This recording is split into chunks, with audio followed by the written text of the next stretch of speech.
தென் அமெரிக்க நாடான சிலியில் ஏற்பட்ட நிலநடுக்கத்தை அடுத்து வெளியிடப்பட்ட சுனாமி எச்சரிக்கை மீட்டுக் கொள்ளப்பட்டுள்ளது. உள்ளூர் நேரப்படி வெள்ளிக்கிழமை காலை ரிக்டர் அளவை கருவியில் 7.4 அந்த சக்தி வாய்ந்த நிலநடுக்கம் பதிவானது.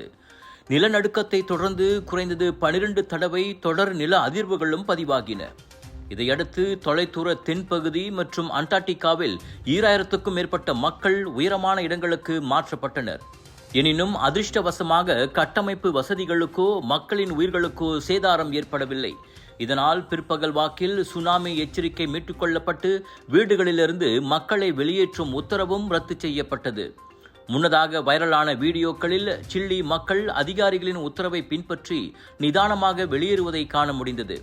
பூங்காக்கள் உள்ளிட்ட மேடான இடங்கள் நெடுகிலும் பள்ளி மாணவர்களும் தொழிலாளர்களும் இதர குடியிருப்பாளர்களும் நிறைந்திருந்தனர். சிலி நிலநடுக்கமும் எரிமலை வெடிப்பும் தீவிரமாக உள்ள பசிபிக் நெருப்பு வளையத்தில் உள்ள நாடாகும்.